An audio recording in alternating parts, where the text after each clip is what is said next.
साथियों, आप जानते हैं कि सामाजिक संगठन बामसेफ और भारत मुक्ति मोर्चा ने भारत में जातिगत जनगणना की मांग की थी, जबकि सरकार यानी शासक वर्ग जो सत्ता पर काबिज रहते हैं वो हमेशा जातिगत जनगणना के खिलाफ रहते हैं।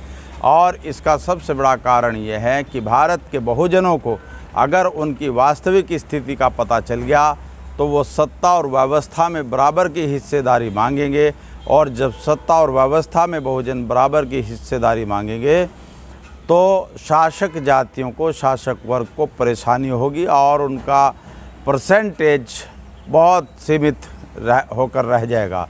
ऐसे में पिछले दिनों उत्तर प्रदेश में चीफ जस्टिस रहे माननीय वीरेंद्र सिंह यादव जी ने भी उत्तर प्रदेश के तमाम ज़िलों के अंदर अपनी टीम द्वारा धरना प्रदर्शन करके भारत के महामहिम राष्ट्रपति रामनाथ कोविंद को इस संबंध में ज्ञापन भेजा था और कहा था कि 1931 के बाद भारत में जातिगत जनगणना नहीं हुई और बहुजनों को उनका हक अधिकार देने की खातिर भारत में जातिगत जनगणना होनी चाहिए। लेकिन मोदी हो या इनसे पूर्व के प्रधानमंत्री, वो तमाम के तमाम जातिगत जनगणना को कराने से कतराते रहे हैं।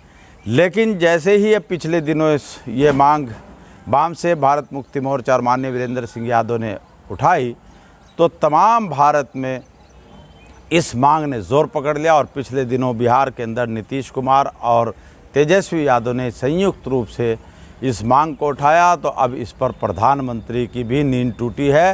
दैनिक जागरण समाचार पत्र ने इस पर अपना एडिटोरियल लिखा है।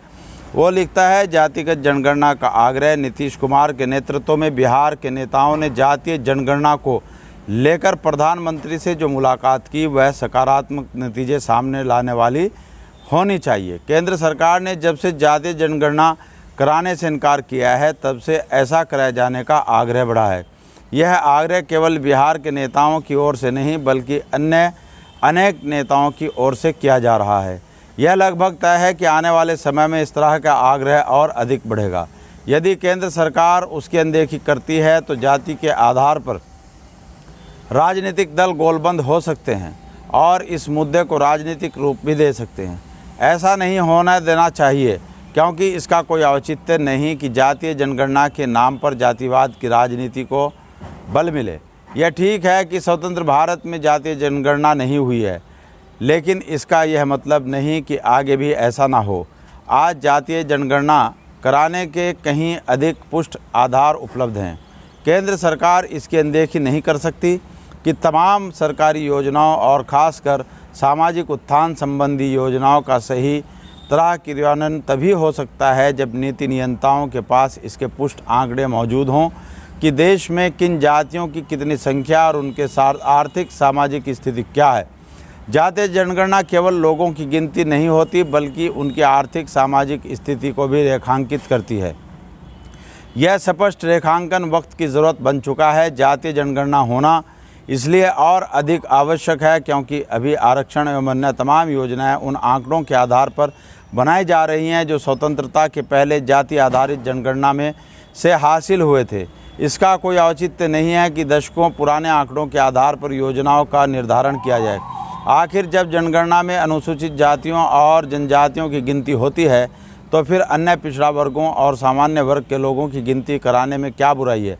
ऐसे किसी निष्कर्ष पर पहुंचने का कोई मतलब नहीं कि जातीय जनगणना कराने से समाज में विषमता अथवा वैमनस्य उभर सकता है। समय के साथ भारतीय सामाजिक परिपक्व हो चुका है। यह भी किसी से छिपा नहीं कि जाति भारतीय समाज की एक ऐसी सच्चाई है जिस पर पर्दा नहीं डाला जा सकता। उचित यह होगा कि केंद्र सरकार जातीय जनगणना कराने के लिए तैयार हो।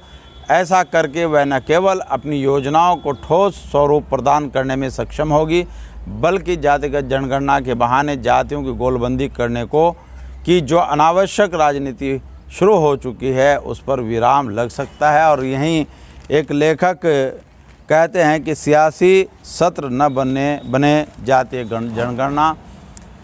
साथियों, हमने पिछले दिनों इस संबंध में बड़े विस्तार से बताया था।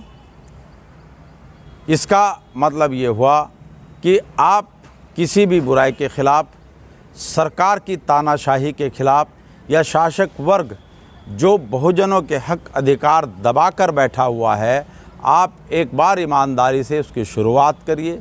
धीरे धीरे कारवां आपके साथ लोग जुड़ते जाएंगे, एक बड़ा कारवां आपके साथ बनता जाएगा और आज नहीं तो कल, कल नहीं तो परसों आपके हक अधिकार आपको मिल कर के रहेंगे। अब ये मांग उठी कब? वाम से भारत मुक्ति मोर्चा ने उठाई, फिर माननीय वीरेंद्र सिंह यादव जी ने उठाई और फिर नीतीश कुमार और तेजस्वी यादव ने इस मांग को उठाया और भारत के अलग अलग इलाकों से ये मांग उठी कि भारत में जातिगत जनगणना होनी चाहिए और आज उस पर बड़े पैमाने पर चर्चा हो गई। वही समाचार पत्र जो शासक वर्ग के हाथों की कठपुतली है, शासक वर्गों द्वारा प्रकाशित होते हैं, वही अखबार अब इस बात को लिख रहे हैं। हालांकि जो एडिटोरियल इस समाचार पत्र ने लिखा, कई लाइनें उसमें ऐसी हैं जो बहुजनों के विरुद्ध हैं, लेकिन अगर मैं उन पर विस्तार से आपसे बात करूंगा तो उसमें लंबा समय लग जाएगा। बस मैं एडवोकेट इंतखाब आज़ाद आपसे सिर्फ इतना ही कहूँगा कि आप हर सुधार के लिए और हर बुराई के लिए ईमानदारी के साथ संगठित होकर आवाज़ उठाते रहिए। आज नहीं तो कल, कल नहीं तो परसों आपकी बात मानी जाएगी, आपकी मांग पूरी होगी, बहुजनों को उनका हक अधिकार मिलेगा। साथियों, आपने मेरी बात को ध्यानपूर्वक सुना, उसके लिए आपका बहुत बहुत धन्यवाद।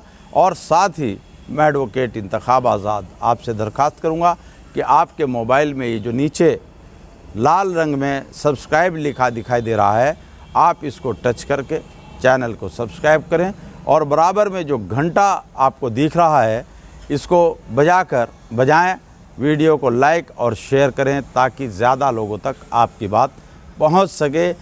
जय मूल निवासी, जय संविधान।